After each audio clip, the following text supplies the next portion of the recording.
மெய்யினுள்ளே பாய்ந்திடும் பாரதம் என் உதிரம் தானடி. ஒன்றும் இல்லை, அன்னைக்கு நம்ம அந்த மேனிஃபெஸ்டோலாம் சொன்னேன்.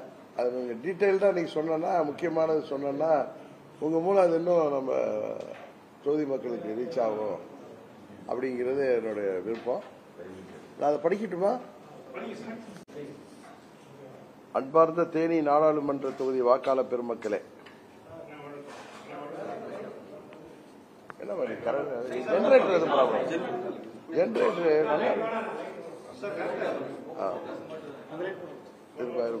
அன்பார்ந்த தேனி நாடாளுமன்ற தொகுதி வாக்காளர் பெருமக்களே, நான் உங்களில் ஒருவன், உங்களுக்கானவன். காவிரி கரையில் பிறந்த என்னை இந்த வைகை மண்ணைச் சேர்ந்த மக்கள் வாரி எடுத்து மகிழ்வதும் கொண்டாடுவதும் நான் செய்த புண்ணியமாகவே கருதுகிறேன். ஜாதி மதங்களுக்கு அப்பாற்பட்டு உங்கள் வீட்டு பிள்ளையாக, சகோதரனாக, நண்பனாக கருதி அருவியைப் போல் என் மீது அன்பை அள்ளி கொட்டும் எனது அருமை தேனி நாடாளுமன்ற தொகுதி மக்களுக்கு காலமெல்லாம் நான் நன்றி கடன் பட்டவனாவேன். வானத்தை நோக்கி எரியும் எந்த ஒரு பொருளும் புவியீர்ப்பு விசையின் காரணமாக பூமியை நோக்கி திரும்பி வருவது போல உங்களின் மீது நான் கொண்டிருக்கும் அன்பு கலந்த ஈர்ப்பால் மீண்டும் என் சொந்தங்களை தேடி வந்திருக்கின்றேன். தேனி மண்ணில் விளையும் செங்கரும்பு எப்படி திகட்டாத தித்திப்பை தரக்கூடியதோ அதுபோலவே இங்கு வாழும் மக்களும் அளவில்லாமல் அள்ளி கொடுக்கும் அன்பை என்றென்றும் நினைவில் வைத்திருப்பேன். தேனியையும் வைகையையும் எப்படி பிரிக்க முடியாதோ அதுபோல உங்களிடமிருந்து என்னை பிரிக்க முடியாது என சொல்லும் அளவிற்கு யாருக்கும் வாய்க்காத பந்தம் எனக்கு கிடைத்திருக்கிறது. என் மீது நீங்கள் காட்டும் அன்பை கண்டு எதிரிகளும் துரோகிகளும் அதிசயித்து கிடக்கிறார்கள் என்பதுதான் உண்மை. அன்பு, அறிவு, துணிவு, ஆளுமை என்பதற்கு ஒற்றை இலக்கணமாக தேர்ந்தவர் இதய தெய்வம் அம்மா அவர்கள். மக்கள் நலனில் அக்கறை கொண்ட ஓர் அரசியல் ஆளுமை எப்படி இருக்க வேண்டும் என்பதற்கு உதாரணமாக திகழ்ந்த இதய தெய்வம் அம்மா அவர்களால் வளர்க்கப்பட்ட அந்த கட்சி இன்று துரோகிகளின் கையில் சிக்கி கிடக்கிறது. எந்த லட்சியத்தை முன்னிறுத்தி நம் இயக்கம் அம்மா மக்கள் முன்னேற்ற கழகம் தொடங்கப்பட்டதோ அந்த இலக்கை எட்டும் வரையில் ஓய மாட்டோம் என்ற முழக்கத்துடன் தொடர்ந்து பணியாற்றிக் கொண்டிருக்கிறோம். நேர்மையான பாதையில் துடிப்பான தொண்டர்களுடன் பயணித்துக் கொண்டிருக்கும் நம்மை எந்த சக்தியாலும் தடுத்து நிறுத்த முடியாது. இயற்கை வள பாதுகாப்பு, சமூக நீதி, பொருளாதாரம் மற்றும் தமிழ்நாட்டு மக்கள் நலனுக்கான எண்ணற்ற கொள்கைகளை கொண்டிருக்கும் நமது அம்மா மக்கள் முன்னேற்ற கழகம் வெற்றிக்கான பாதையை எட்டியிருக்கிறது. அதற்கான முதல் படியாக அமைந்திருக்கும் நாடாளுமன்ற தேர்தலை வலுவான கூட்டணி அமைத்து சந்திக்கின்றோம். மாண்புமிகு பாரத பிரதமர் நரேந்திர மோடி அவர்களை 3வது முறையாக பிரதமர் அரியணையில் அமர வைப்பதன் மூலம் உலக நாடுகள் மத்தியில் இந்தியாவை வலிமையான நாடாக மாற்றவும் பொருளாதார ரீதியாக நம் நாடு முன்னேற வழிவகுக்கவும் உதவும் என்பதை மக்கள் அனைவரும் நன்றாக உணர்ந்திருக்கிறார்கள். தேனி நாடாளுமன்ற தொகுதியை தமிழகத்தின் தன்னிறைவு பெற்ற தொகுதியாக மாற்றும் முனைப்பில் பல்வேறு தரப்பினரின் கருத்துக்களை கேட்டறிந்து தொலைநோக்கு பார்வையுடன் தயாரிக்கப்பட்டுள்ள தேர்தல் அறிக்கையில் இடம்பெற்றுள்ள சிலவற்றை இங்கே குறிப்பிட விரும்புகிறேன். முல்லை பெரியாறு அணையின் நீர்மட்டத்தை உச்சநீதிமன்ற உத்தரவின்படி 152 அடியாக உயர்த்தி நமது மாநில உரிமை மற்றும் விவசாயிகளின் நலனை பாதுகாக்க நடவடிக்கை எடுக்கப்படும். மத்திய அரசின் சிறப்பு நிதியுதவி பெற்று நமது வைகை அணையில் முறையான தூர்வாரும் பணிகளை மேற்கொள்ளப்படும்.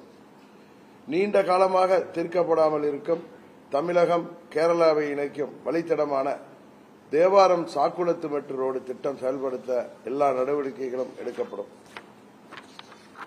84ஆம் ஆண்டில் அப்போதைய முதலமைச்சர் டாக்டர் புரட்சித் தலைவர் எம்ஜிஆர் அவர்களால் அடிக்கல் நாட்டப்பட்ட ஆண்டிப்பட்டி, தெப்பம்பட்டி, திப்பரவு அணை திட்டத்திற்கு புத்துயிர் அளிக்கப்படும். நமது எண்டப்புலி பஞ்சாயத்து பொதுமக்களின் நீண்ட நாள் கோரிக்கையான ஒவ்வால்துறை அணை கட்டி அதன் மூலம் சுமார் 3000 ஏக்கர் விவசாய நிலங்கள் பாசன வசதி பெறுவதற்கும் அப்பகுதியின் நிலவும் குடிநீர் பற்றாக்குறையை போக்குவதற்கும் நடவடிக்கை எடுக்கப்படும். கண்ணகி கோட்டம் முழுமையாக தமிழ்நாட்டின் கட்டுப்பாட்டில் இருப்பதை உறுதி செய்து நவீன வசதியுடன் கூடிய சுற்றுலா தலமாக மாற்ற உரிய நடவடிக்கைகள் எடுக்கப்படும். தேனியில் உலகத்தரம் வாய்ந்த மத்திய பல்கலைக்கழகம், சென்ட்ரல் யூனிவர்சிட்டி, மத்திய அரசின் கல்வி நிறுவனமான இந்திய தொழில்நுட்பக் கழகம் IIT மற்றும் மத்திய அரசின் உதவியோடு சித்தா ஆயுர்வேத கல்லூரிகள் நிறுவ முயற்சிகள் மேற்கொள்ளப்படும். கேந்திரிய வித்யாலயா பள்ளியை உடனடியாக செயல்பாட்டிற்கு கொண்டு வருவதோடு மத்திய அரசின் PM ஸ்ரீ மற்றும் நவோதயா பள்ளிகளையும் நமது தேனி நாடாளுமன்ற தொகுதிக்கு கொண்டுவர அனைத்து முயற்சிகளும் மேற்கொள்ளப்படும். உசிலம்பட்டியில் அமைந்துள்ள பசும்பன் முத்துராமலிங்க தேவர் மற்றும் மூக்கையா தேவர் ஆகியோரின் சிலைகளுக்கு அருகே நேதாஜி சுபாஷ் சந்திரபோஸ் சிலை நிறுவ நடவடிக்கை எடுக்கப்படும். மத்திய அரசின் உதான் திட்டத்தின் மூலம் தேனியில் விமான நிலையம் அமைக்க முயற்சிகள் மேற்கொள்ளப்படும்.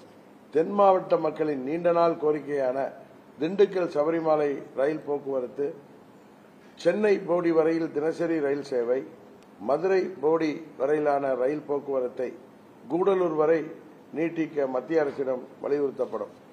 போடி முதல் மூணாறு வரையிலான சாலை போக்குவரத்தை அகலப்படுத்துதல், கண்ணகி கோயிலுக்கு முறையான சாலை வசதியை ஏற்படுத்துதல் மற்றும் உசிலம்பட்டி புறவழிச்சாலைக்கான பணிகளை உடனடியாக தொடங்கவும், தேவைப்படும் இடங்களில் 4 வழிச்சாலைகளை ஏற்படுத்தவும் நடவடிக்கை எடுக்கப்படும்.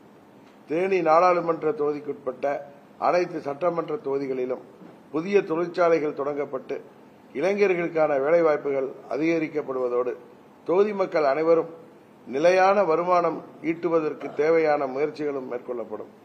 தேனி நாடாளுமன்ற தொகுதியில் நிலவும் மின் தட்டுப்பாட்டை போக்கவும், தடையற்ற மின்சாரம் வழங்கவும் தேவையான இடங்களில் துணை மின் நிலையங்கள் அமைத்து தரும் முயற்சிகள் மேற்கொள்ளப்படும். ஆண்டிப்பட்டி ஜக்கம்பட்டியில் பாதியில் நிறுத்தப்பட்டிருக்கும் நெசவாளர் பூங்கா அமைக்கும் பணியை மீண்டும் தொடங்கி விரைவில் அப்பூங்கா நெசவாளர் பயன்பாட்டிற்கு கொண்டுவர நடவடிக்கை எடுக்கப்படும். மா மற்றும் தென்னை விவசாயிகளுக்கு மானிய விலையில் உரம் வழங்கவும், திராட்சை, ஏலக்காய் உரிய விலை நிர்ணயம் செய்யவும் நடவடிக்கை எடுக்கப்படும். உசிலம்பட்டி 58ஆம் கால்வாய் திட்டத்திற்கு உரிய அரசாணை பிறப்பித்து பொதுமக்கள் மற்றும் விவசாயிகளின் பயன்பாட்டிற்கு கொண்டுவர நடவடிக்கை எடுக்கப்படும். சோழவந்தான் சட்டமன்ற தொகுதிக்குட்பட்ட மேட்டுப்பட்டி, கச்சைக்கட்டி, தெத்தூர் பஞ்சாயத்திற்குட்பட்ட பகுதிகளில் 1975ஆம் ஆண்டு அன்றைய ஆளுநர் பிரபுதாஸ் பட்வாரி அவர்களால் பரிந்துரையின் பேரில் 1200 ஏக்கரில் தொடங்கப்பட்ட சர்வ சேவா கூட்டுப் பண்ணையின் மூலம் 40% விவசாயிகளுக்கு மட்டுமே பட்டா வழங்கப்பட்டுள்ள நிலையில் மீதி உள்ளவர்களுக்கும் பட்டா வழங்குவதற்கு தேவையான முயற்சிகள் மேற்கொள்ளப்படும். வைகை அணையை கட்டுவதற்கு தங்களின் சொந்த நிலங்களை தானமாக வழங்கிய கரட்டுப்பட்டி, கோயில்பட்டி, சாவடிப்பட்டி, சக்கரைப்பட்டி உள்ளிட்ட 19 கிராமங்களைச் சேர்ந்த மக்களின் கோரிக்கையின்படி 50 ஆண்டுகளுக்கு மேலாக நடைமுறையில் இருந்த வைகை அணையில் மீன்பிடி உரிமத்தை பறித்து தனியாருக்கு விடப்பட்ட ஏலத்தை ரத்து செய்து மீண்டும் அந்த கிராம மக்களுக்கே மீன்பிடி உரிமம் வழங்க நடவடிக்கை எடுக்கப்படும். தேனி நாடாளுமன்ற தொகுதிக்குட்பட்ட அனைத்து காவல் நிலையங்களிலும் நீண்ட காலமாக கரும்புள்ளி பட்டியலில் இருக்கும் கிராமங்களின் பெயர்கள் அப்பட்டியலில் இருந்து நீக்கப்பட்டு இயல்பு நிலைக்கு திரும்ப தேவையான நடவடிக்கைகள் மேற்கொள்ளப்படும். சோழவந்தான் சட்டமன்ற தொகுதிக்குட்பட்ட 15B மேட்டுப்பட்டியில் 6 ஆண்டுகளாக மூடியிருக்கும் அலங்காநல்லூர் தேசிய கூட்டுறவு சர்க்கரை ஆலையை திறக்க தக்க நடவடிக்கை எடுக்கப்படும். சோழவந்தான் சட்டமன்ற தொகுதிக்குட்பட்ட சாத்தையாறு அணை முறையாக தூர்வாரப்பட்டு பராமரிக்கப்படுவதோடு முல்லை பெரியாறு வாய்க்கால் நீரை சாத்தையாறு அணையில் தேக்கி அப்பகுதி மக்கள் விவசாய தேவைகளுக்கு பயன்படுத்த தேவையான நடவடிக்கைகள் எடுக்கப்படும். தேனி நாடாளுமன்ற தொகுதிக்குட்பட்ட அனைத்து சட்டமன்ற தொகுதிகளிலும் கூட்டு குடிநீர் திட்டம், அனைத்து கிராமங்களிலும் சுத்தமான குடிநீர், பேருந்து வசதி, சாலை வசதி, கழிப்பறை வசதி மற்றும் சுகாதார வசதிகள் ஏற்படுத்தி தரப்படும். கிராமப்புறங்களில் சுயதொழில் தொடங்கும் பெண்களுக்கு கூட்டுறவு வங்கியின் மூலமாக வட்டியில்லா கடன் வழங்க ஏற்பாடு செய்யப்படும். மேகமலை, தும்மக்குண்டு மற்றும் வாலிப்பாறை பகுதிகளில் பூர்வ குடிகளாக வாழ்ந்து வரும் 18 கிராம மக்களை வெளியேற்ற முயற்சிக்கும் தமிழக அரசின் நடவடிக்கையை மனிதாபமான முறையில் அணுகி மத்திய அரசின் மூலம் அவர்கள் அங்கேயே வசிக்க வழிவகை செய்யப்படும்.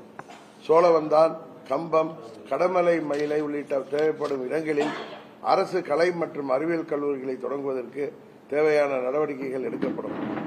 மத்திய மாநில அரசு பணிகளுக்கான போட்டித் தேர்வினை கிராமப்புற இளைஞர்கள் எளிதாக எதிர்கொள்ளும் வகையில் இலவச பயிற்சி வகுப்புகள் நடத்தப்படுவதோடு 6 சட்டமன்ற தொகுதிகளிலும் அதிநவீன வசதிகளுடன் கூடிய பொது நூலகங்கள் கட்டித்தர நடவடிக்கை எடுக்கப்படும். தேனி நாடாளுமன்ற தொகுதிக்குட்பட்ட விளையாட்டு வீரர்கள் மாநில, தேசிய மற்றும் சர்வதேச அளவிலான போட்டிகளில் பங்கேற்கும் வகையில் அனைத்து சட்டமன்ற தொகுதிகளிலும் சர்வதேச அளவிலான விளையாட்டு மைதானங்கள் மற்றும் பயிற்சி மையங்கள் அமைத்து தரப்படும்.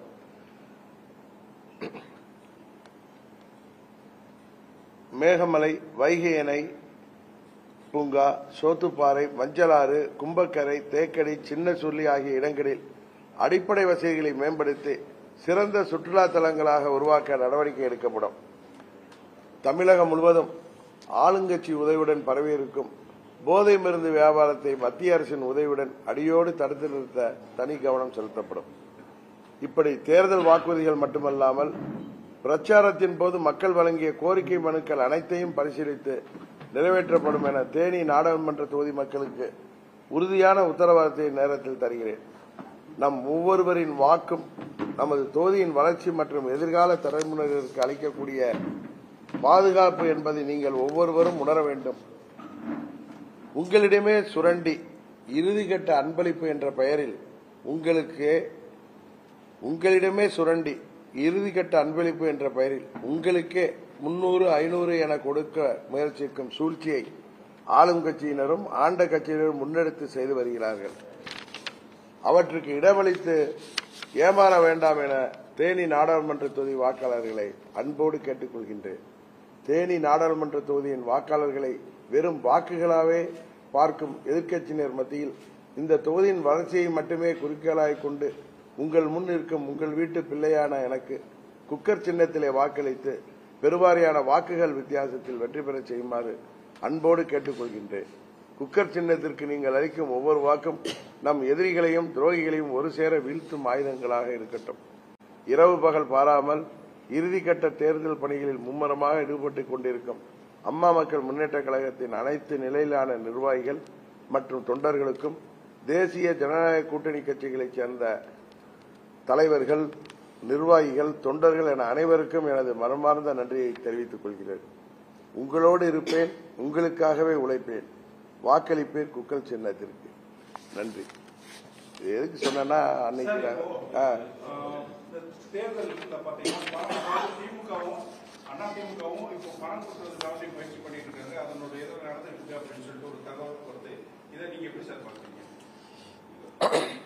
மற்ற கட்சிகள் எப்படியோ நான் உங்களுக்கு தெரியும். 99 இந்த தொகுதியில் ஒரு 25 ஆண்டுகள் பிணைப்பு உள்ளவன்.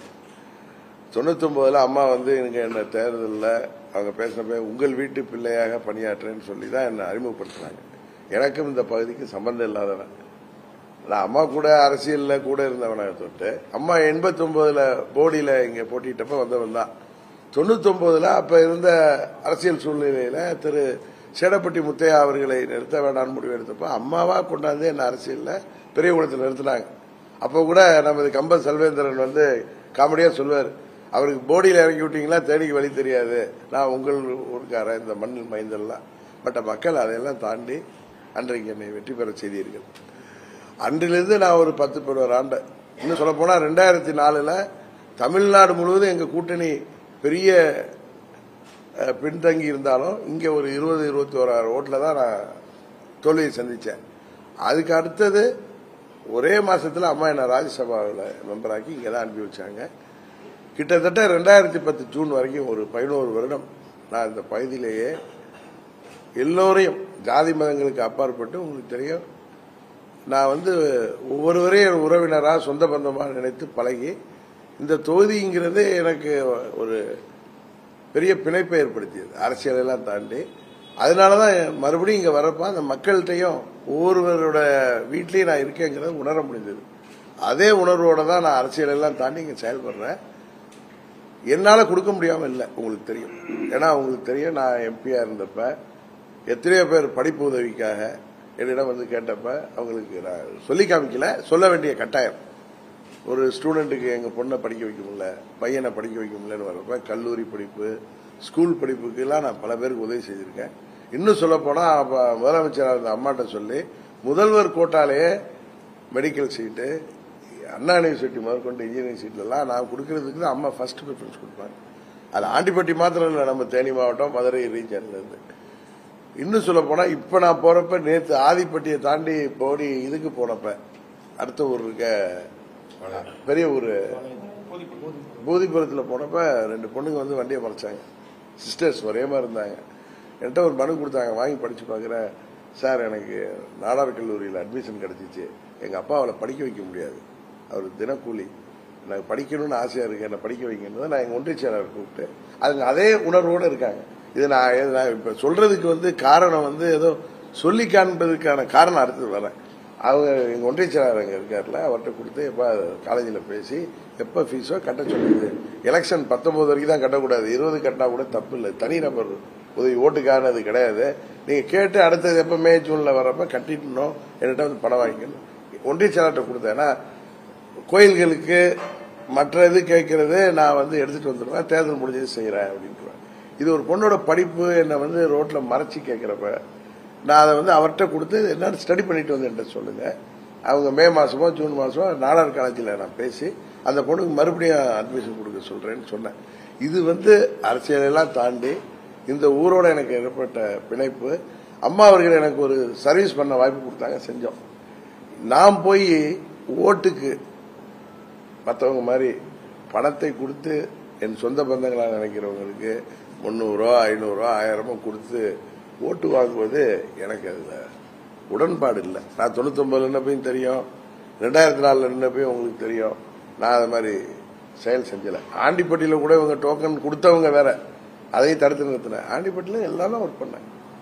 கடைசி நேரத்தில் அவங்க 6000 10,000 கொடுத்தவங்க எல்லாம் பதறிட்டாங்க. ஏன்னா இவ்வளவு ஒர்க் பண்ணிருக்கோம், இவ்வளவு நல்லா இருக்காங்க பப்ளிக்.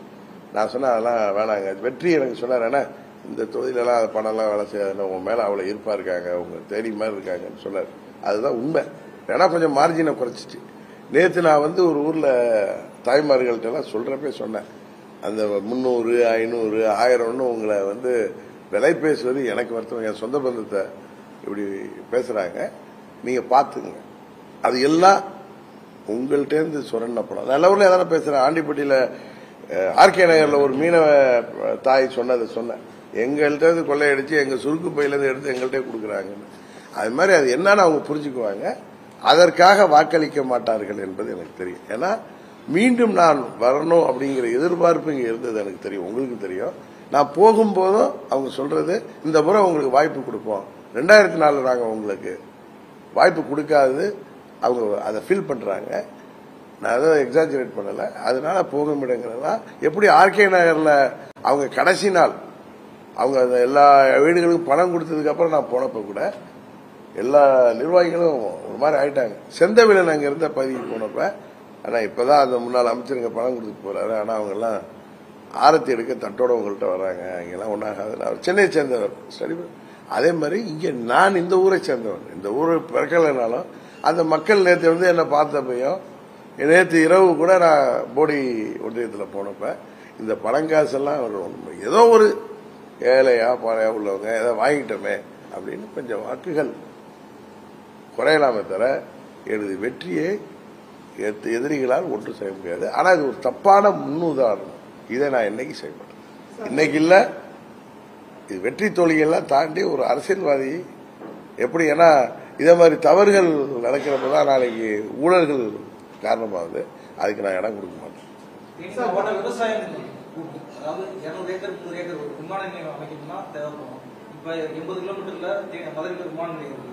தேனியில அது சாத்தியமா? அது மாதிரி தொழிற்சாலைகள் இல்லாத ஏரியா விவசாய பூமி உள்ள இங்க அல்ல. அதாவது விமான நிலையம் வந்து இங்க நிறைய தொழில் வளர்றப்ப அதுவும் அதுல வந்து ஒரு அம்சம். இப்ப ட்ரெயின் எல்லா இடத்துக்கும் கேட்கறாங்க, ட்ரெயின் போக்குவரத்து எதுக்கு கேட்கறாங்க? இங்க நிறைய ஹார்டிகல்ச்சர், ஏலக்காய் மற்ற மலையில விளையிற பொருள்கள்லாம் இருக்கு. இதெல்லாம் வேற இடங்களுக்கு டிரான்ஸ்போர்டேஷனுக்கு ட்ரெயின் இருந்தா, குட்ஸ் ட்ரெயின் இருந்துச்சுன்னா அது அதோடைய இது அவங்களுக்கு செலவு கம்மியாகும்.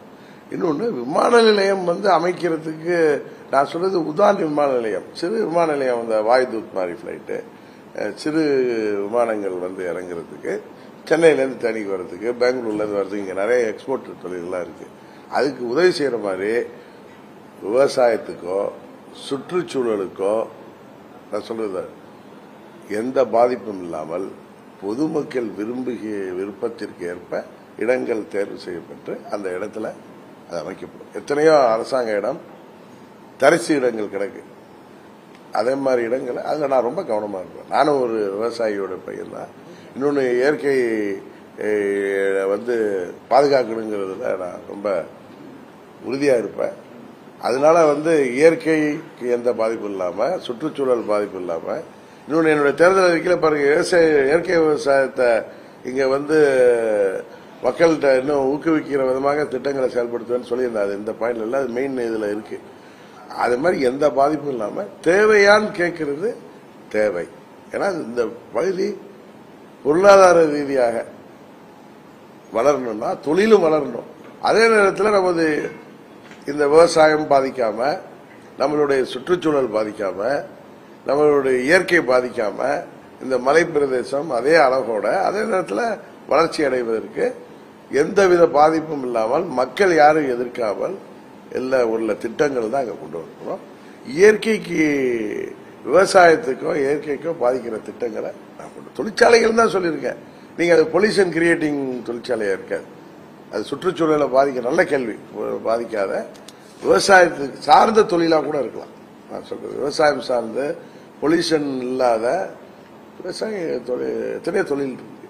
அதை உருவாக்கி நீ சால்வ் பண்ணி பண்றதுக்கு எனக்கு வாய்ப்பு கொடுங்கன்னு தான் கேட்குறேன். அதை நான் அதுக்கு தகுந்த மாதிரி நம்மளுக்கு பெரிய வரப்பிரசாதமா 3வது முறை மோடி அவர்கள் தான் மத்திய அரசு பிரைம் மினிஸ்டர் அவராக இருக்கிறாரு. அந்த கூட்டணியில நான் அங்க வைக்கிறேன். இது தொகுதிக்கான வளர்ச்சிங்கிறப்ப, அந்த திட்டங்கிறப்ப நிச்சயம் அவர் ஸ்கீம்ஸ் கொடுக்கறதுல பிரைம் மினிஸ்டர் மத்திய அரசாங்கம் தயாரா இருக்காங்க. அதனாலதான் சொல்றேன், டேமும் கட்டுவேன்னு சொல்றேன். கரெக்டா? ஏன்னா வவ்வால் துறை டேம் முன்னிலிருந்து என்று சொன்னது. அது மாதிரி உங்களுக்கு தெரியாது, திப்பரவு தெப்பம்பட்டி அணைய அம்மா இருந்தப்ப மறுபடியும் அதை நாங்க எடுத்து அதை ஸ்டடி பண்ணோம். அதுக்குள்ளார 2006 அம்மாவுடைய ஆட்சி முடிஞ்சிட்டு, அதனால எங்களால் முடியல. அதே மாதிரி இங்க நிறைய திட்டங்கள் உங்களுக்கு சொல்றதுக்குன்னா, இந்த மக்கள் கேட்ட திட்டங்கள் தான். நம்ம ஆண்டிப்பட்டி மருத்துவக் கல்லூரியா இருக்கட்டும், சேடப்பட்டி கூட்டு குடிநீர் திட்டமா இருக்கட்டும், நாங்கள் கொண்டு வந்த அது மாதிரி அடுக்கத்துக்கு சாலை எல்லாமே மக்கள் விரும்பிய திட்டம் தான். இந்த உதான் விமான நிலையங்கிறது இங்கேயும் ஒரு பிளைட் வரணும், தேவைன்னா ஒரு நாளைக்கு ஒரு பிளைட் கூட வரலாம். இப்ப தூத்துக்குடிக்கு போகுது இல்ல, அது மாதிரி எத்தனை இடம் இருக்கு. என்ன நம்ம ஊர்ல தரிசு இடம் இல்லையா? அது விமான நிலையம் வச்சு நீங்க சொல்ற மாதிரி இயற்கை வளத்துக்கோ விவசாயத்துக்கோ அது மாதிரி சுற்றுச்சூழலுக்கோ எந்த பாதிப்பும் இல்லாத தொழிற்சாலைகளும் திட்டங்களும் அமைப்போம். அதுதான் நல்லது. நீங்க கேட்டது அதை சொல்லிடுறேன்.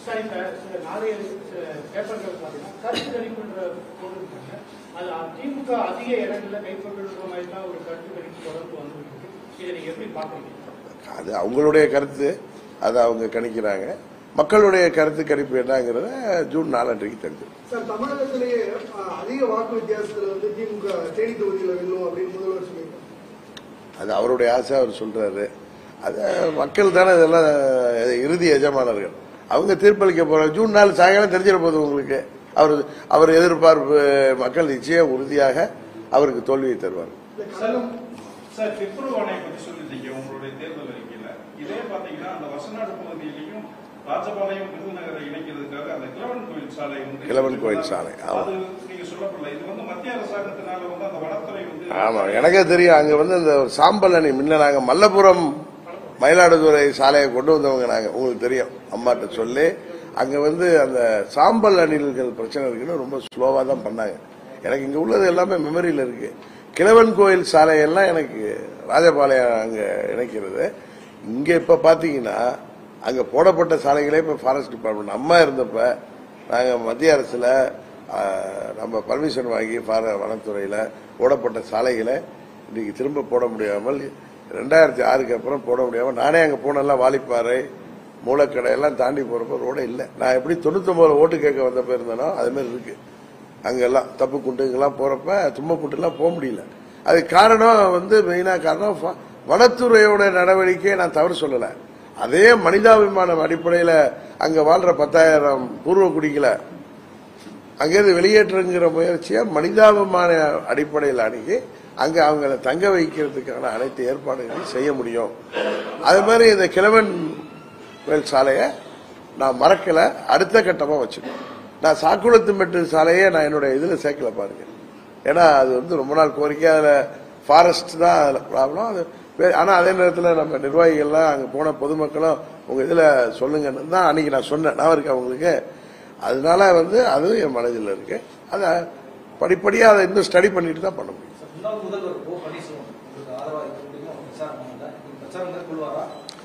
இல்லை, அவர் அங்கே போய் ஆரம்பிச்சாரு. என்னுடைய நாமினேஷனுக்கு வந்தார், தெரியுமில்ல உங்களுக்கு. என்னுடைய நாமினேஷனுக்கு வந்துட்டு தான் போனார். அவர் அங்கே போய் ஆரம்பிச்சதே 1ஆம் தேதி தான், உங்களுக்கே தெரியும். அவர் அங்கே வந்து தேர்தல் பணி ஆகிட்டு இருக்காரு. நான் அவருக்காக போயிருந்தேன். 10ஆம் தேதி போய் அவருக்காக 3 இடத்துல பேசிட்டு வந்தேன். அந்த இரவு அவருக்காக ஒண்டி தான் போனேன்.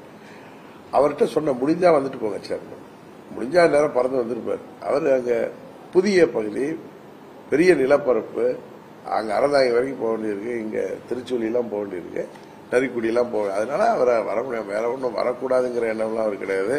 அவர் குடும்பத்தை சேர்ந்தவர்கள், அவங்க அணியை சேர்ந்தவர்கள்லாம் எல்லாம் எனக்கு சிறப்பாக அவங்க மாவட்ட தலைமையில் நல்லா பணியாற்றும். இன்னொன்னு சொல்ல, அவர் எங்கேயும் அங்க ராமநாதபுரத்தை விட்டு வேற எங்கேயும் போன மாதிரி தெரியல. ஆனா அவருக்கு புதிய தொகுதி. அவர் போனதே 1ஆம் தேதி தானே போனாரு. என்னுடைய நாமினேஷனுக்கு அப்புறம் தான், முன்னாடி நாமினேஷன் பண்ணாலும் அவர் டோட்டலா அங்க போனதே என்ன நாமினேஷன். இன்னைக்கு முதல் நாள் என்ன பார்த்தாரு, அவர் ஊருக்கு போறதுக்கு முன்னாடி பார்த்துட்டு போனாரு. நாமினேஷன் நீங்க வர வேணான்னு கூட சொன்னேன், ரவி ஒண்டி வரட்டுன்னு. ஆனா அவரே வந்துட்டு போனார். அதெல்லாம் அப்படிலாம் நாங்க 2 பேரும் இதெல்லாம் தாண்டி நண்பர்கள்.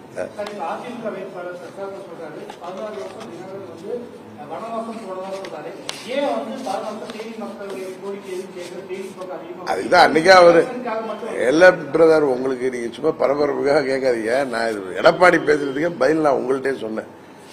எங்க வந்து நான் எப்படி அம்மாவுடைய கட்டளையின்படி தான் நான் இங்க வந்தேன்.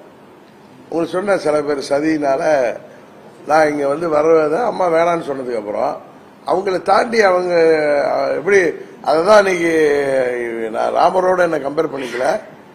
திரு அண்ணாமலை சொன்னப்ப அதுக்கு நான் மறுபடியும் என்ன கேட்டிருக்காங்க. நேற்று கூட ஒரு தொலைக்காட்சியில் பதில் சொன்னேன். தசரதருடைய கட்டளை ஏற்றுதான் ராமர் வனவாசம் போனார். தசரதருக்கு ஒன்றும் அதுல விருப்பம் கிடையாது, அவருக்கு நிர்பந்தங்க. அது மாதிரி சில நான் வர முடியாது, வர அங்க போய் நீ அங்க போவேனான்னு சொன்னதுக்கு அப்புறம் நான் வரல. அது அவருக்கும் தெரியும், எல்லாருக்கும் தெரியும், பழனிசாமிக்கு தெரியும். நான் இவங்க மாதிரிலாம் திருட்டுத்தனமா பண்ற ஆள் கிடையாது. அதனால அம்மா சொன்னதுனால நாங்க வரல. இங்க இந்த வழியா டிராவல் பண்றப்ப முக்கிய நிர்வாகிகளை பார்த்து போவோம். சபரிமலைக்கு போறப்ப, மற்றபடி இங்க மதுரைக்கு வந்தேன்னா பார்ப்பேன், குச்சனூர் கோயிலுக்கு வரப்ப பார்ப்பேன். மற்றபடி அரசியல் ரீதியா நான் வரல, அது எல்லாருக்கும் தெரிஞ்சதுதான். 2017க்கு அப்புறம் நான் தனியா இயக்க ஆரம்பிச்சதுக்கு பல முறை இங்க வந்திருக்கேன். இப்ப தேர்தலே வந்துட்டேன். உங்களுக்கே தெரியுமா நான் ஏன் வரலங்கிறது. நீங்க தான் எனக்கு தெரிஞ்சு 25 வருஷமா ஊடகத்துல தானே இருக்கீங்க. அம்மாவுடைய கட்டளை ஏற்று நான் வரல. என்னொன்னு, அம்மா என்ன கட்சி விட்டு நிக்கிறது உண்மைதான். அதுக்கு அம்மா வந்து ராமர் வனவாசம் போறதுக்கு தசரத எந்த நிர்பந்தத்துல அவருக்கு அந்த கட்டளை இட்டாரோ அது மாதிரி அம்மா எனக்கு எதுக்காக கட்டளை இட்டாருன்னு எனக்கு தெரியும். அதை நம்ம வெளியில சொல்லிக்க வேணாம். நான் ஓப்பனா தானே சொல்றேன், 17 வருஷம் வரல. அதுதான் கேள்விக்கு பதில் அன்னைக்கே சொன்னேன். உங்கள்கிட்ட தான் சொன்னேன், நீங்க தான் உங்க தொலைக்காட்சியில காமிக்கல, நான் அதை கவனிச்ச போடுறீங்களா. அதாவது அம்மாவுடைய கட்டளை ஏற்று தான் நான் இங்க வந்தேன். அம்மா என்ன வர வேணான்னு ஏன் வர வேணான்னு சொன்னாங்கன்னா அதை ஓப்பனா சொல்ல முடியாது. அதுக்கான காரணத்தை நான் சொல்ல முடியாது, அவ்வளவுதான். தேனி மாவட்டம் விவசாய மாவட்டம், இது அடுத்து நீங்க எம்பியா வர்றப்போ இதை வந்து பாதுகாக்கப்பட்ட அந்த தொழிற்சாலை எல்லாமே விவசாயத்துக்கு பாதிப்பு. ஆனா பாத்தீங்கன்னா சுற்றுச்சூழலுக்கு தேனி மாவட்டத்தில் பாத்தீங்கன்னா இந்த 4 தொழிற்சாலைகளுக்கு உருவாக்கப்பட்ட பின்பு நிறைய விவசாய நிலங்கள் எல்லாமே அழிக்கப்பட்டு அந்த பூராமே கான்கிரீட் நிலங்களா மாறிக்கிறது. அதனால பாத்தீங்கன்னா இல்லங்க, இது நீங்க வந்து சாலை வந்து இங்க இருந்து எல்லாம் சபரிமலைக்கு போறப்ப வருஷத்துல எத்தனை லட்சக்கணக்கான பேர் நம்ம ஊரை தாண்டி தான் போறாங்க. நானே முன்ன பெரிய குளத்துல குடியிருந்தேன். பெரிய குளம் வழியா எவ்வளவு வண்டி போகும், டிராபிக் எல்லாம் கஷ்டமா இருக்கும். இப்ப மக்களுக்கு வந்து லோக்கல்ல பாதிப்பு இல்லாம இருக்கிறதுக்கு, வர்றவங்களுக்கும் பிரச்சனை இல்லாம இருக்கிறதுக்கு பைபாஸ் போட்டிருக்காங்க. இல்ல நீங்க வேற சில மக்கள் தொகை அதிகமாகுது. நான் இப்ப எம்பியா இருந்தப்ப 99 2004 இருந்த மக்கள் தொகை என்ன, இன்றைக்கு மக்கள் தொகை என்ன. இன்றைக்கு நீங்க வந்து சாலைகள் வந்து அகலப்படுத்த வேண்டிய கட்டாயம் இருக்கிறப்ப நம்ம பண்ணிதான் ஆகணும். நீங்க எதுவுமே பண்ணாதீங்க, பழைய ரோடு வச்சா இங்கிருந்து நம்ம தேனி டு பெரியகுளம் போறதுக்கு இந்த காலகட்டத்தில் இவ்வளவு வெஹிக்கிள் இவ்வளவு டிரான்ஸ்போர்ட் இருக்கிறப்ப 1.5 மணி நேரம் ஆகிவிடும். சாலைகள் ஓகே, ஆனா சாலைகள் பக்கத்துல இருக்க பூராமே நிறைய கடைகள், கான்கிரீட் பில்டிங். அது மக்கள் அந்த நிலத்து ஓனர்கள் தங்க தொழில் வளர்ச்சிக்காக ஒரு ஜனத்தொகை பெருக்கிறப்ப இதெல்லாம் இயற்கையா வீடுகள் இப்ப ஊருக்குள்ளெல்லாம் வீடுகள் இப்ப தேனி டு பெரியகுளம் கொஞ்ச நாள்ல இணைஞ்சிட போகுது. அது மக்கள் தொகை அதிகமானப்ப எல்லாம் வீடு கட்டுறாங்க இல்ல, வீடுகளும் வருது, கடைகளும் வருது. அது பிரைவேட் பீப்புள் கட்டக்கூடாதுன்னு சொல்றீங்களா நீங்க? அரசாங்க கட்டடங்கள் கிடையாது. இது உங்க கேள்வி எனக்கு புரியல. அண்ணாமலை சார் பரப்புரைக்கு வந்தபோது அதிமுக வேட்பாளர்கள் எல்லாம் கான்ட்ராக்டர்கள் அப்படி பார்த்தா போட்டுக்காரு வெளிப்பு. தேனி அதிமுக வேட்பாளர் நாராயணசாமி எங்க கட்சியில பழைய இருந்த பிரமுகர். அவர் நான் இருந்தப்பெல்லாம் சென்னையில தொழில இருந்தாரு. அவர் இப்ப 30 கேண்டிடேட் போட்டா 30 பேர் சொல்றாரு. அவர் ஒரு தொழில இருந்தவர்.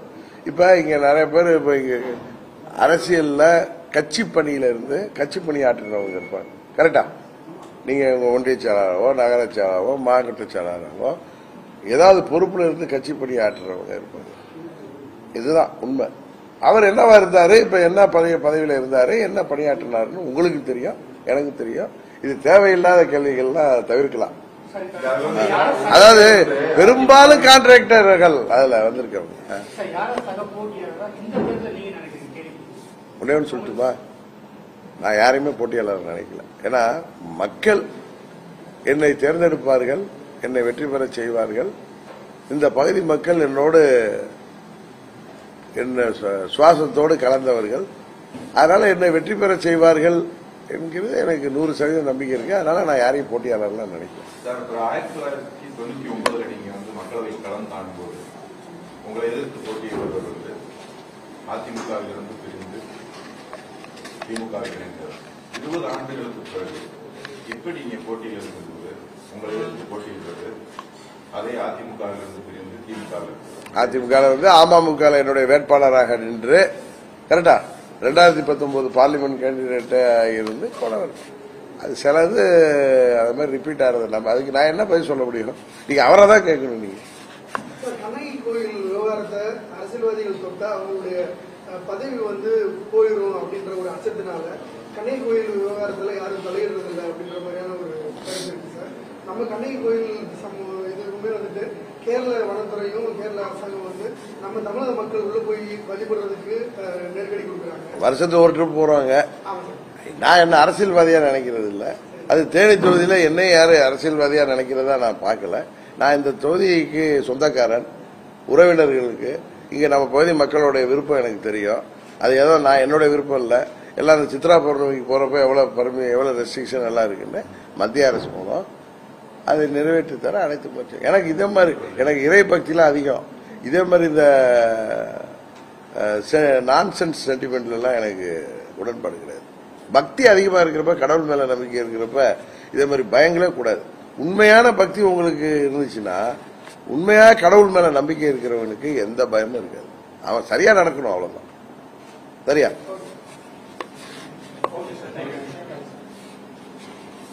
அந்த 2024-26 அப்புறம் தேசிய ஜனநாயக கூட்டணி தலைமையிலான ஆட்சி தமிழகத்தில் மலரும் சாத்தியம்?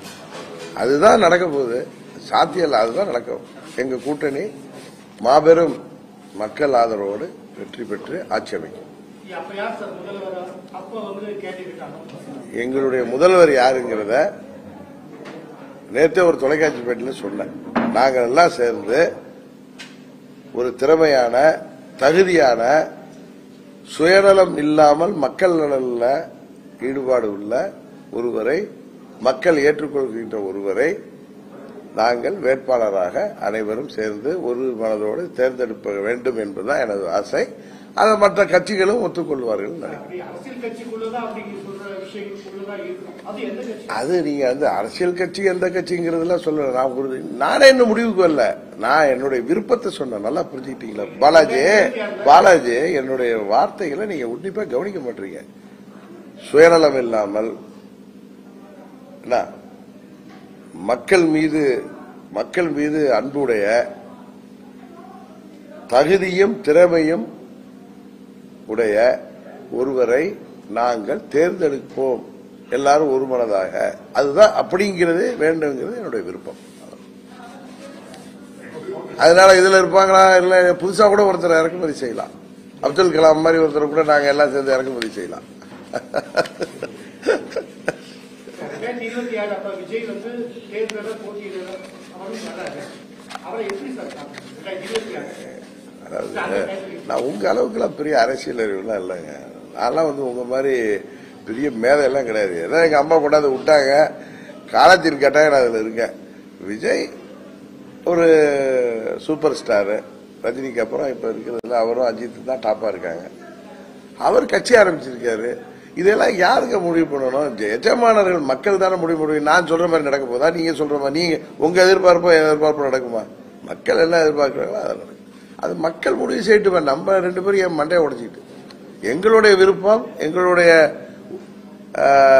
நம்பிக்கை உறுதியாக தேசிய ஜனநாயக கூட்டணி தமிழ்நாட்டில் 26ல் ஆட்சி அமைத்து ஒரு சிறந்த மக்களாட்சியை கொடுக்கும். ஊழலற்ற மக்களாட்சியை, எந்த ஒரு தனி மனிதனின் சுயநலத்துக்காக அரசாங்கத்தை பயன்படுத்த முடியாத ஒரு மக்களுக்கான ஆட்சியாக, எப்படி பெருந்தலைவர் காமராஜர், பேரறிஞர் அண்ணா, புரட்சித் தலைவர் எம்ஜிஆர், அம்மா மாதிரி ஒரு மக்களுக்கான ஆட்சி நடக்கும். அண்ணாமலை சார் வந்து எலெக்ஷனுக்கு பிறகு 2024 ஜூன் 4 அதுக்கு பிறகு இந்த கட்சியும் ஓபிஎஸ் பின்னால போவாங்க அப்படின்னு சொன்னார். இன்றைக்கு அவர் ஒரு பெரும் தலைவரா அவர் சொல்லியிருக்காரு. ஆனா நீங்க வந்து தமிழகம் முழுக்க போய் உங்களுடைய ஆதரவு கூட்டணி கட்சியாக இங்க என்ன பேசினாரு? இங்க என்ன பேசினாரு அண்ணாமலை? இங்க என்ன பேசினாரு? ராமநாதபுரத்தில் என்ன பேசினாரு? நீங்க சொன்னாதானே நான் பதில் சொல்ல முடியும். நீங்க பேசும்போது ஜூன் 24 பிறகு ஜூன் 4க்கு பிறகு தொண்டர்கள் எல்லாம் உங்க பின்னால வருவாங்க அப்படின்னு சொன்னாரு. சரி, அங்கே அதே மாதிரி கருத்து சொன்னாரு. அப்படி இருக்கும்போது நீங்க ஒரு கட்சியினோட தலைவரா தமிழகம் முழுக்க போய் பிரச்சாரம் பண்றீங்க. இங்கே நீங்க ஒரு வேட்பாளர் இருக்கு. அதே பன்னீர்செல்வம் ஒரு கட்சியினோட தலைவரா தன் அறிஞர் சொல்லிட்டு இருக்காரு. ஆனா அவர் அந்த தொகுதியை விட்டு வெளியே வர முடியாத சூழ்நிலை இருக்கும்போது அவர்கிட்ட எப்படி தொண்டர்கள் போவாங்க? அன்னைக்கே பாலாஜி கேட்டாரு கரெக்டா. அன்னைக்கு ஆண்டிப்பட்டி ஆபீஸ்ல உங்க பின்னாடி வருவாங்கன்னு சொல்றாங்களே அண்ணாமலை. அப்புறம் பன்னீர்செல்வம் வந்து அதிமுக மீட்பேன்னு சொல்லி திரு பன்னீர்செல்வம் வந்து போராடிட்டு இருக்காருன்னு கேட்டார். அண்ணாமலை உங்களை தானே சொல்லுவீங்க? அப்படி இல்லை, அண்ணாமலை சொன்னது திரு அண்ணாமலை டிடிவி தினகரன் சொன்னா அதுல எப்பயுமே பிராக்கெட்ல பன்னீர்செல்வம் இருப்பாரு. திரு ஓபிஎஸ் சொன்னார்னா பிராக்கெட்ல பன்னீர்செல்வம் இருப்பாரு. அவர் எங்க 2 பேரையும் சகோதரர்களா பார்ப்பாரு. எங்க 2 பேரையும் அவர் வந்து ரொம்ப நட்பு ரீதியா எங்க 2 பேரோட பழகுவாரு. எப்பயுமே நீங்க அவர் இனிமே எப்ப பேசினாலும் டிடிவி தினகரன் சொல்லி பேசினார்னா அதுல பிராக்கெட்ல ஓபிஎஸ்ஐ சேர்த்து சொல்றாருன்னு அர்த்தம். ஓபிஎஸ் பத்தி பேசினார்னா அதுல டிடிவி தினகரனும் பிராக்கெட்ல இருக்காருன்னு அர்த்தம். அதனால இந்த குழப்பம்லாம் உங்களுக்கு தீந்துரும். ஓபிஎஸ் இன்றைய நிலைமையில அவர் வந்து மக்கள் விரும்பக்கூடிய ஒரு நல்ல மனிதர், நல்ல தலைவர் தான் அவர். அவர் தொகுதியை விட்டு வெளில வர முடியாத சிச்சுவேஷன் என்னன்னா, ஒரு புதிய தொகுதி புதிதாக போய் அங்க போட்டிடுறாரு. அதனால கவனம் செலுத்தி வெற்றி பெறணுங்கிறது அங்கிருந்து வர முடியாத சூழ்நிலை இருக்காரு. அதை வந்து தவறா பார்க்க முடியாதுல்ல. நானே இப்ப தேனினால 10 நாள் வெளில போயிட்டு வர்றேன். நானே போய் வேற ஏதோ ஒரு தொகுதிக்கு போனா கொஞ்சம் அங்க வரணும் இங்க வரணும்னு கட்சிக்காரங்க சொல்லுவாங்க, பொதுமக்கள் எதிர்பார்ப்பாங்க. இப்ப இங்கேயே நீங்க இங்க வரணும் அங்க வரணும்னு சொல்லி என்னால போக முடியாம தானே என் ஒய்ஃப் இப்ப கூட போயிட்டு வராங்க. அது வேற ஒண்ணும் இல்ல, மக்கள் எதிர்பார்ப்பா நிர்வாகிகள் சொல்லுவாங்க. அது மாதிரி திரு பன்னீர்செல்வம் அவர்கள்ட்ட நான் பார்த்த கூட முடிஞ்சா வாங்கன்னு தான் சொன்னேன். அது மாதிரி அண்ணாமலை கூட சொன்னாரு, அண்ணன் பன்னீர்செல்வம் அங்க வருவாருன்னு கூட பேசினார். அவரால் போக முடியாத காரணம், ஒரு பெரிய தலைவரா இருக்கிறவரோ ஒரு தலைவரா இருக்கிறவரோ தொகுதியை விட்டு வெளில போக முடியலன்னா அவங்க தலைவர் இல்லைன்னு சொல்றது அது எனக்கு தெரியல எவ்வளவு தூரம் சரி. வாக்குப்பதிவுக்கு ஓரிரு நாட்கள் தான் இருக்குன்ற சூழ்நிலையில அதிமுகவும் திமுகவும் எப்படி கள்ள கூட்டணி அப்படி தொடர்றதுன்னு நினைக்கிறீங்க? ஆமா, சில இடங்கள்ல திமுக வேட்பாளர் உங்களுக்கு எல்லாம் தெரியும், சும்மா என்கிட்ட கேக்குறீங்க. இந்த ஊர்ல வந்து எனக்கு ஓட்டு போடலன்னா அண்ணா திமுக ஓட்டு போடுங்கன்னு ஓட்டு கேட்டிருக்காரு. அது அங்க உள்ள எங்க நிர்வாகிகளும் சொல்லியிருக்காங்க. அதே மாதிரி அன்னைக்கு டிவியில பாக்குற திரு பாஜக மூத்த தலைவர் ஹெச் ராஜா திருவண்ணாமலையில உங்க பத்திரிகையாளர் சந்திப்பில் சொல்றாரு, இங்க அமைச்சர் வேலு வந்து திமுக ஓட்டு போடுங்க, இல்லாட்டி போடலன்னா அண்ணா திமுக போடுங்கன்னு சொல்லி ஓட்டு கேட்கிறாரு. அவங்க எங்களுக்கு வந்து என்டிஏ கூட்டணி பார்த்து பயப்படுறாங்கன்னு சொல்லியிருக்காரு. இது இங்க வந்து திமுக வேட்பாளர் அப்படி கேட்டதாகவே நமது ஆண்டிப்பட்டி யூனியன்ல ரெங்கசமுத்திரத்திலேயோ நாச்சியார்புரத்திலேயோ அந்த பகுதியில் கேட்டதா இன்னைக்கு நான் போனப்ப சொன்னேன். எங்க நிர்வாகிகள் சொல்றேன். எங்க வெற்றிய இருவரும் சேர்ந்த திமுகவுக்கு அந்த கஞ்சா வியாபாரத்துக்கும் மக்கள் விரோத நடவடிக்கைகளுக்கும் போதை மருந்து வியாபாரத்துக்கும் எதிராக மக்கள் ரொம்ப கோபப்படுறாங்க. இங்க விவசாயிகள்ல இருந்து அனைத்து தரப்பு மக்களும் அது அடிக்கிட்டே போலாம். எந்த தேர்தல் வாக்குறையும் காத்துல பறக்குது. சரியா? அதனால திமுக மேல ஏண்டா பழனிசாமி மேல உள்ள கோபத்துல நம்ம இவருக்கு ஆட்சி கொடுத்தோம் தெரிஞ்சிருப்பாங்க நினைச்சு. அதனால திமுக மேல ஒரு மாபெரும் அதிருப்தி எதிர்ப்பலை இருக்கிறது உங்களுக்கும் தெரியும். அந்த ஓட்டுகள் அதனால எதிர்ப்பு ஓட்டுகள்லாம் என்டிஏ கூட்டணிக்கு வந்துடக்கூடாதுங்கிறதுனாலதான் பழனிசாமி அவரும் தானே சொல்ல, நான் திரும்ப திரும்ப சொல்றேன், கிளிப்புள்ள மாதிரி சொல்லிட்டு இருந்தாங்க. கள்ள கூட்டணி வைத்துக் கொண்டு திமுகவுக்கு எதிரான ஓட்டுகளை இவங்க வேட்பாளரை வச்சு புரட்சி தலைவர் சின்ன ரெட்டலையை காட்டி மக்களை, குறிப்பா பாமர மக்களை ஏமாற்றி அந்த ஓட்டுகளை பிரிச்சா எங்களுக்கு வராதுன்னு நினைக்கிறாங்க. அதுதான் உண்மை. அது கிடையாது. மக்கள் அதெல்லாம் தெளிவா இருக்காங்க, தெளிவா வாக்களிப்பாங்க. இங்கேன்னு இல்லை, எல்லா இடங்கள்லயும் எனக்கு தெரிஞ்சு அதிமுக 3வது இடத்துல தான் இருக்கு.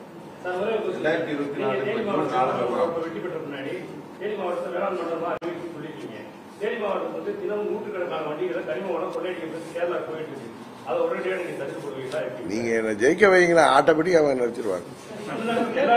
நீங்க நான் ஜெயிச்சுட்டேன்னு தெரிஞ்சா ஜூன் 4ஆம் தேதி சாயங்காலம் மக்கள் எல்லாம் நீங்க எல்லாம் சேர்ந்து என்ன ஜெயிக்க வச்சுட்டீங்கன்னா இந்த இல்லீகல் ஆக்டிவிட்டிஸ் எல்லாம் தானா நின்றுடும். கஞ்சா கடத்தல், கரெக்டா, இதே மாதிரி கனிம வள கொள்ளை, இதே மாதிரி இந்த நம்பர் 2 மக்களை அரசாங்க சொத்துக்கள் திருடப்படுவது எல்லாமே நின்றுடும். அது மாதிரி என்கிட்ட எங்களுக்கு கொடுத்த பட்டாவை நேற்று நம்ம கோடாங்கிப்பட்டியில் அங்கே நம்ம பட்டியலின மக்கள் என்னை பார்த்து ஒரு அப்ளிகேஷன் கொடுத்தாங்க. அதில் எங்கள் 97 பேருக்கு வழங்கப்பட்ட பட்டா, ஆதி திராவிடர் நலத்துறையில் வழங்கப்பட்ட பட்டா, இன்றைக்கு ஒரு தனியார் இது எங்களுக்கு உள்ளது, நீங்க காலி பண்ணுங்கன்னு சொல்லி மிரட்டுறாரு. நீங்க வந்துட்டீங்க, இதை சரி பண்ணி கொடுங்கன்னு கேட்டாங்க. அது மாதிரி எந்த மூல முடுக்குல நடந்தாலும், இங்க மாத்திரம் இல்ல, மதுரை மண்டலத்தில் எங்க தப்பு நடந்தாலும் எனக்கு வரும். அதை நம்ம சரி பண்ற இடத்துல நம்ம இருக்கோம். அது சரி பண்ணிடுவோம். அப்படிதான் இருக்கா? அதுங்களா நீங்க சொல்றீங்க.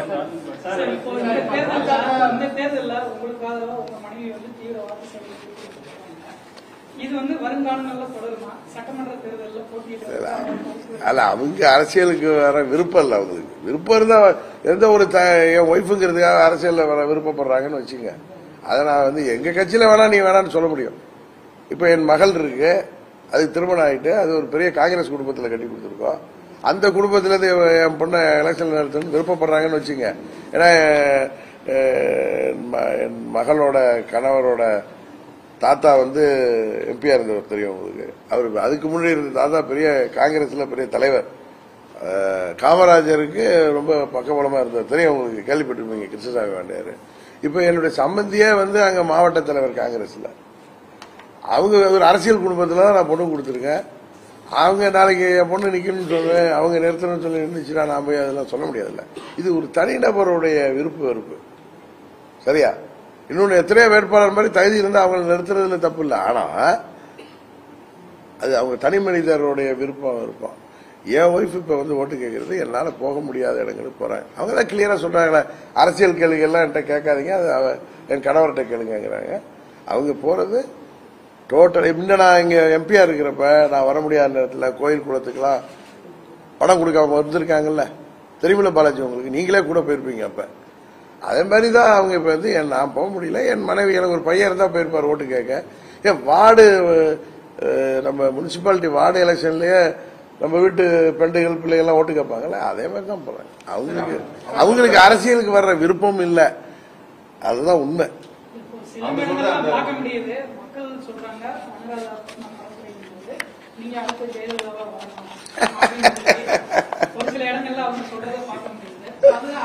இன்னொன்னு சொல்லட்டுமா, எங்க கட்சிக்காரங்களும் கலண்டா பண்றத, இந்த கரிகால, இந்த நல்லசாமியில, நீங்க போய் எங்க சோழ நல்ல சுத்துங்க, அண்ணி அனுப்பி வைங்க, அங்க எல்லாம் கூப்பிடுறாங்கன்னு சொல்றாங்க. எங்க கூட இருக்கிறவங்க எல்லாம் ஜனா முதற்கொண்டு சார் பேஸ்புக்ல இப்ப நீங்க காணும் சார், சோசியல் மீடியால நம்ம ஆளுகளை நம்ம ஏஎம்எம்கே ஐடி விங்லயே நீங்க ஒண்ணுதான் வரீங்க, அவங்க 10 வந்துட்டு இருக்காங்க அப்படின்னு கரெக்டா பண்றாங்க. இன்னும் சில நிர்வாகிகள் எங்களுக்கு பரவாயில்ல, நாங்கெல்லாம் சிஸ்டர் அணியில இருக்கோம், நீங்க எல்லாம் அந்த வயசான கனவெல்லாம் கூட போங்க, இவரை பார்த்து சொல்ல நீங்க வேணா அவரோட இருங்க அப்படின்னு சொல்லி கலட்டா பண்ணிக்கிறாங்க.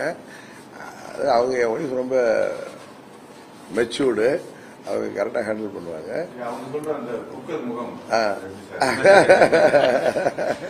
அதாவது என் முகம் குண்டா இருக்குல்ல, அதுக்காக அவங்க சொல்லன்னு சொல்லாங்க. அது பயங்கரமா வைரல் ஆயிட்டாம்ல. இன்னொன்று அவங்களுக்கு என்னன்னா, நான் அவங்க அத்தை பையன் தான், நீங்க பாக்குறப்ப நல்லா லட்சணமா இருக்கீங்கன்னு சொல்றீங்களா, அதுல அவங்களுக்கும் கொஞ்சம் பொறாம, அதனால அப்படி மாத்தி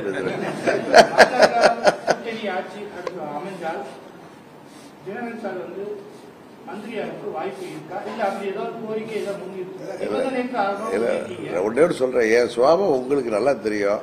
சும்மா என்ன போட்டு நோண்டிட்டு இருக்காரு. நான் பதவிகள்லாம் எனக்கு தகுதி இருந்தா தேடி வரணும்னு நினைக்கிறேன். நான் பதவியெல்லாம் வேணும்னு நினைச்சா 2001 செப்டம்பர் 21 அம்மா முதல் பதவியிலேருந்து இறங்குறப்ப நான் அந்த காய் நகரத்தில் தான் வந்திருக்க முடியும். இன்னும் சொல்ல போனா 2017 எங்க சித்தி அந்த பிப்ரவரி 14 பதவியேற்க முடியாம பெங்களூர் போன நேரத்தில் நினைச்சு தான் வந்திருக்க முடியல. நாங்க என்ன எடப்பாடி தான் பெரிய இவர், அவரு இன்டர்நேஷனல் லீடர், அவரு இல்ல இவர் சிங்கப்பூர் உருவாக்கினார லீக்வான் யூ, அவரு அப்படி இல்ல. நினைச்சா எனக்கு அது மாதிரி விருப்பம் கிடையாது. புரியுதா உங்களுக்கு? அம்மாவே என்ன முத பாருங்க, நான் 88 அவங்க கூட இருக்கிறவன். என்னை முத தேர்தலில் இறக்கி விட்டு தான் என்ன அரசியலுக்கே கொண்டு வந்தாங்க. என்னோட நேரடி அரசியல வேட்பாளர் தான் வந்தேன். புரியுதா உங்களுக்கு? அது நான் அம்மாட்ட வச்ச கோரிக்கை. ஏன்னா 95, 96 என்ன ராஜ்யசபாவுக்குள்ள கொண்டு வரணும்னு நான் பிரியப்பட்டாங்க அம்மா. நான் வேணாமான்னு சொன்னப்ப, இதை நான் எதுவும் பெருமைக்கு சொல்லிக்கல, நடந்தது நீங்க கேட்டதுனால சொல்ல வர்றேன். அவங்க 98 என்ன வேட்பாளராக நிறுத்துறதுக்கு இருந்தாங்க. அது கட்சியில் உள்ளவங்க தான் தெரியும். நான் எனக்கு பெரிய ஈடுபாடு இல்லாதனால வேணாண்டேன். 99 நான் தவிர்க்க முடியாம வந்ததுதான், ஒரு ஆக்சிடென்ட் தான். இன்றைக்கு அதே நம்மளுடைய டெஸ்டினி ஆயிட்டு. மறுபடியும் வெளில போன அம்மா சொல்லி திரும்பவும் 17 அம்மா மறைவுக்கு போய் வர்ற மாதிரி ஆயிட்டு, கட்சி தொடங்குற மாதிரி ஆயிட்டு. இதெல்லாம் நான் நினைச்சு கூட பார்த்தது இல்லை.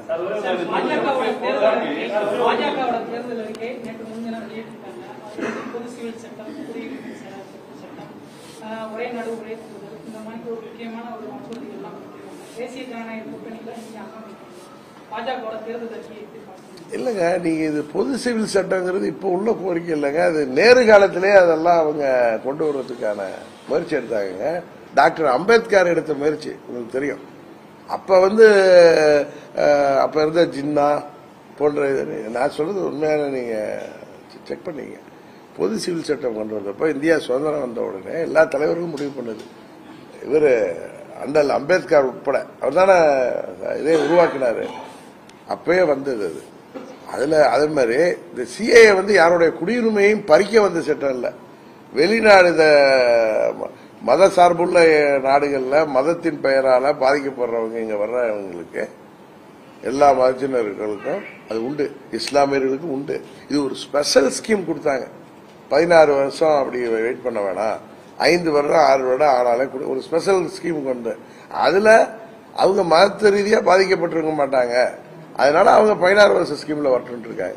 இங்க இந்தியாவில் வாழ்ற யாருடைய குடியுரிமை, அது பெரும்பான்மையா இருந்தாலும் சரி, சிறுபான்மையா இருக்கிற இஸ்லாமியர்களா இருந்தாலும் கிறிஸ்தவர்களாக இருந்தாலும், யாருடைய குடியுரிமையை பறிக்கிறதுக்கான சட்டம் கிடையாது. வெளிநாட்டிலேருந்து இந்தியாவுக்கு வர்றவங்களுக்கு குடியுரிமை கொடுப்பதற்கான சட்டம். அதை எதிர்க்க வேண்டிய அவசியம் இல்லை.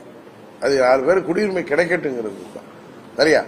அதனால தவறான புரிதலும் தவறான பிரபகண்டாவும் பண்றாங்க இந்த திராவிட அரசியல்ங்கிற பேர்ல குழப்பம் நடத்துறவங்க. மற்றபடி ஒரே நாடு ஒரே தேர்தல் தப்பில்லையே. ஏன்னா இன்னொன்று உங்களுக்கு தெரியும், பிஜேபி 356க்கு எதிரானவங்க. அது தெரியுமா உங்களுக்கு? ஆர்டிகல் 356 இம்ப்ளிமெண்ட் பண்ண விரும்ப மாட்டாங்க. அவங்க அதுக்கான எதிரானவங்க. ஒரே நாடு ஒரே தேர்தல் ஒரே எக்ஸ்பெண்டிச்சர்ல முடிக்கணுங்கிற எண்ணம் தான் இருக்கும். அது எப்படி பிராக்டிக்கலா எப்படி முடியுங்கிறது எப்ப முடியுது தெரியல.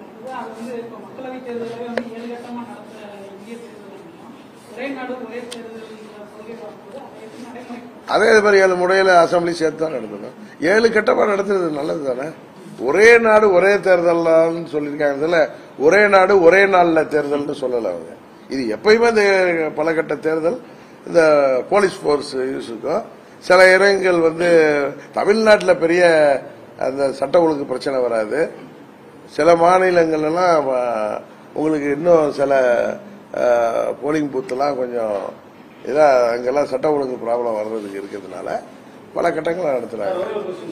தேனி மாவட்டத்தின் செல்லப்பிள்ளை பாராளுமன்ற வேட்பாளர் வெற்றி வேட்பாளர் நீங்க ஜெயிச்சு வந்தா தேனி மாவட்ட பத்திரிகையாளர்களுக்கு பல ஆண்டுகளா தீர்க்கப்படாத பிரச்சனை, பல ஆண்டுகளா அதிமுக திமுக மற்ற எந்த கட்சி வந்தாலும் இதுவரைக்கும் மற்ற மாவட்டத்துக்கு பத்திரிகையாளருக்கு இடமோ இதுவரை கொடுத்திருக்காங்க. தேனி மாவட்டத்தில் இதுவரைக்கும் பத்திரிகையாளருக்கு எதுவுமே கொடுக்கல. கடந்த முறை 54 பட்டா கொடுத்தாங்க, அதுவும் போலி ஆயிடுச்சு. நீங்க வந்தா கண்டிப்பா செய்வீங்க. தேனி மாவட்டத்தில் செல்லப்பிள்ளை உங்களுக்கு அழைக்கிறோம். அந்த பத்திரிகையாளர் வந்து வருத்தத்தோட தெரியும் என்ன அடிச்சு ஏற்கனவே கொடுத்தது ரத்தாயிட்டா போலி பட்டாவை கொடுத்துட்டாங்க. எந்த கவர்மெண்ட்ல? பழனிசாமி கவர்மெண்ட்லயா?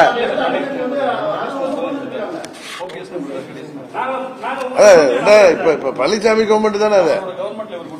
போன முறை கண்ணத்தமிழ் பேட்டி கொடுக்கும்போது நாங்க ஆட்சிக்கு வந்தா உங்களுக்கு கண்டிப்பாக 5 சென்ட் இடம் தருவோம்னு சொன்னாங்க சார். இது வரைக்கும் எவ்வளவு பேர் இருக்கீங்க? இதுவரைக்கும் கொடுக்கல. எவ்வளவு பேர் இருக்கீங்க? 118 பேர் இருக்கு சார். 118 பேர் இருக்கு சார். சரி, மாவட்ட நிர்வாகிகள் சார். போன முறை 54 பேர் 118 பேர்னா எத்தனை சென்ட் வரும்? 5ன்னா எத்தனை ஏக்கர் வரும்? எத்தனை ஏக்கர் வரும்? ஒரு 10 ஏக்கர் வருமா? 10 ஏக்கர் நல்ல இடத்தை பார்த்து நம்மளே வாங்கிடுவோம். உங்களுக்கு அரசாங்கத்து மூலம் நம்ம இந்த 2 வருஷத்துக்கு நம்ம திராவிட மாடல் தான் ஓடும். திராவிட மாடல் செய்யாது, எல்லாம் பேசுறது செய்யாது. அவங்களுக்கு அவங்க குடும்பத்தை தவிர அவங்க மாப்பிள்ளை அவங்க பையனை தவிர யார் மேலே அக்கறை இருக்காது. சும்மா தமிழ்ல வச்சு ஏமாத்துறாங்க. அந்த கட்சி அவங்க அப்பாவை கொண்டு அண்ணா உருவாக்கின கட்சியை வச்சு வியாபாரம் நடத்திட்டு இருக்காங்க. பழனிசாமி எப்படி தலைவர் உருவாக்கின கட்சியை வச்சு வியாபாரம் தானே அவங்க பண்றாங்க. இது ஈஸ்ட் இந்தியா கம்பெனி, கிழக்கிந்திய கம்பெனி வியாபாரம் செய்ய வந்த கம்பெனி அரசியல் பண்ண ஆரம்பிச்சாங்க. இப்ப இங்க திமுக அண்ணா திமுகங்கிற அண்ணா உருவாக்கிய அரசியல் இயக்கமும் தலைவர் உருவாக்கிய அண்ணா திமுகவும் அம்மாவை கட்டி காத்த அண்ணா திமுக திமுக 2 கட்சியும் அந்த அமைப்பை இன்னைக்கு வியாபார ரீதியா பயன்படுத்துறாங்க. அதாவது அரசியல் கட்சிகள் வியாபாரம் பண்ண போயிட்டாங்க. இங்கிலீஷ்காரன் பண்ணதை ஈஸ்ட் இந்தியா கம்பெனி பண்ணதை இவங்க ரிவர்ஸ்ல பண்றாங்க. வியாபார நோக்கத்துல தான் அந்த ஆட்சிகள் நடக்குது. இது உண்மைதானே? அது இல்லாத ஒரு ஆட்சி கொண்டு வரணும் தான் நான் தேசிய ஜனநாயக கூட்டணியோட ஆட்சி வரணுங்கிற. ஏன்னா பிஜேபி வந்து ஊழல் ஆட்சியும் கிடையாது. அவருக்கு நீங்க நினைக்கிற மாதிரி அவங்க எந்த தனி மனிதர்களுக்கும் ஊழல் பண்றதை அலோவ் பண்ண மாட்டாங்க. அது கம்யூனிஸ்டை விட ஸ்ட்ராங் பொலிட் பியூரோ மாதிரி பியூரோ உள்ள கட்சி. அங்க ஒரு சின்ன முடிவு கூட எல்லாம் கூடிதான் முடிவு எடுப்பாங்க, தெரியுமில்ல? அதனால கரப்ஷன் ஃப்ரீ கவர்மெண்ட் இருந்தாதாங்க, வியாபார நோக்கம் இல்லைன்னா தான் மக்களாட்சி நடக்க முடியும். நான் சிம்பிளா தான் சொல்றேன். ஏன் என்டிஏன்னா அந்த அளவுக்கு நாங்க வளரல, அதனால கூட்டணி ஆட்சி அமைக்க முடியும்னு சொல்றேன். அது என்டிஏ கூட்டணினா மக்களுக்கு சேவை செய்ய முடியும்னு நம்ம பார்ப்போம். இல்லைன்னா ஒரு 2 வருஷம் பொறுத்துங்க. இல்லைன்னா நம்ம எல்லாம் சேர்ந்து நல்ல இடமா பார்த்து ஒரு 10 ஏக்கரை நாம எல்லாம் சேர்ந்து முயற்சி செஞ்சு வாங்கி அருமையா லேண்ட் வாங்கிடும். கரெக்டா? அதுக்கு நான் உங்களுக்கு கூட இருப்பேன். 10 ஏக்கர் பாருங்க, அதை நம்ம பேசி நல்ல உள்ளங்களை எல்லாம் சேர்த்து அதை நம்ம வாங்கிடுவோம். மக்களை உங்கள்ட்ட பிரிச்சுட்டாங்க, பிரிச்சுட்டாங்க அப்படின்னு நீங்க சொல்லிருக்கீங்க. அதுல ஒரு சிலர் யார் துரோகம் பண்ணாங்கன்னு உங்களுக்கு தெரியுங்கிறீங்க. அந்த துரோகி யாருங்கிறத இந்த மக்கள் கூட தெரிஞ்சுக்கணும்னு நினைக்கிறாங்க. அதாவது தேனி தொகுதிக்கு வரவிடாம சில பேர் செய்த சதியால நான் வர முடியல. அவர்கள் யாருன்னு உங்களுக்கு ஏன்னா இங்க மக்களுக்கு தெரியும், நிறைய பேருக்கு தெரியும். அதை என்னுடைய சுவாபம் எனக்கு துரோகம் பண்ணவங்களை போய் சொல்ல விரும்பல. ஏன்னா அது சொல்ல முடியாத நபர்கள், சொல்லக்கூடாத நபர்கள். புரியுதா? என்ன கூட நேற்று தந்தி டிவியில கேட்டாங்க, உங்களை வனவாச அனுப்புனது அம்மாதானு கேட்டாங்க. அவங்க தசரதன் தானே ராமர் அனுப்புனாருன்னு சொன்னாங்க. அப்ப யாரு கைகேயின்னு கேட்டாங்க. அந்த கைகேயி ஆணாவும் இருக்கலாம் பெண்ணாவும் இருக்கலாம், அதை நான் சொல்ல விரும்புறேன். அது இப்ப இல்ல, என்னுடைய ஆட்டோபயோகிராபியோ பயோகிராபியோ வரப்ப அதுல இருக்கும். அதிமுக எடுக்கணும் அப்படின்ற முயற்சியில் இருக்கீங்க. ஓபிஎஸ் ஐயாவும் அந்த மாதிரி முயற்சியில் இருக்காங்க. சசிகலாமாவும் அந்த முயற்சியில் இருக்காங்க. இப்படி இருக்கிற பட்சத்துல அவங்க ஏன் சார் உங்களுக்காக வாக்கு சேகரிக்கவோ உங்களுக்கு ஆதரவாக? இப்ப அவங்க இந்த அமைப்பு இல்லை, அவங்க நீதிமன்றத்தில் இது பண்றாங்க. அதிமுக எங்க கட்சி, அதிமுகவுடைய பொதுச் செயலாளர்னு கிளைம் பண்றாங்க. அதிமுகவுடைய பொதுச் செயலாளர் இருந்துட்டு எங்களுக்கு வந்து ஓட்டு கேட்கிறப்ப அவங்க அமமுகவுக்கு ஓட்டு கேட்டாங்கன்னு நீதிமன்றத்தில் அவங்க தொடர்ற வழக்கில் சட்ட ரீதியாக பிரச்சனை வர்றதுக்கு வாய்ப்பு இருக்கு. இப்போ பன்னீர்செல்வத்துக்கு அந்த ப்ராப்ளம் இல்லை, ஏன்னா திரு ஓபிஎஸ்க்கு அந்த ப்ராப்ளம் இல்லை. ஏன்னா அவரை அந்த கட்சியை விட்டு நீக்கப்பட்டு அவர் சட்ட ரீதியாக அந்த கட்சி வேணும்னு போராடுறப்ப அவர் மீட்பு குழுட்டு இருக்கார். எல்லாம் ஒரே கூட்டணியில் இருக்கும். அதனால கூட்டணிக்கு வந்தா அது வேற. அவர் இப்ப வந்து சில பேர் கேட்டாங்க, ஏன் அவரு தாமரையிலேயோ குக்கர்லயோ நிக்கலாமே உங்க நண்பர், பட் அது நிக்க முடியாது. ஏன்னா அவர் அந்த கோர்ட்ல நடக்கிற கேஸ்ல இருந்து ஆட்டோமேட்டிக்கா வெளில வர மாதிரி ஆயிடும். எப்படி நான் வந்து அமமுக தொடங்கணும்னு அந்த கேஸ்ல இருந்து விட்ரா பண்ணல, நீங்க இன்னொரு கட்சி தொடங்கிட்டு இன்னொரு கட்சியில உறுப்பினர் ஆன மாதிரி ஆயிட்டு நீங்க அந்த கேஸ் நடத்த முடியாது. அதிமுக சட்டத்திட்ட விதிப்படி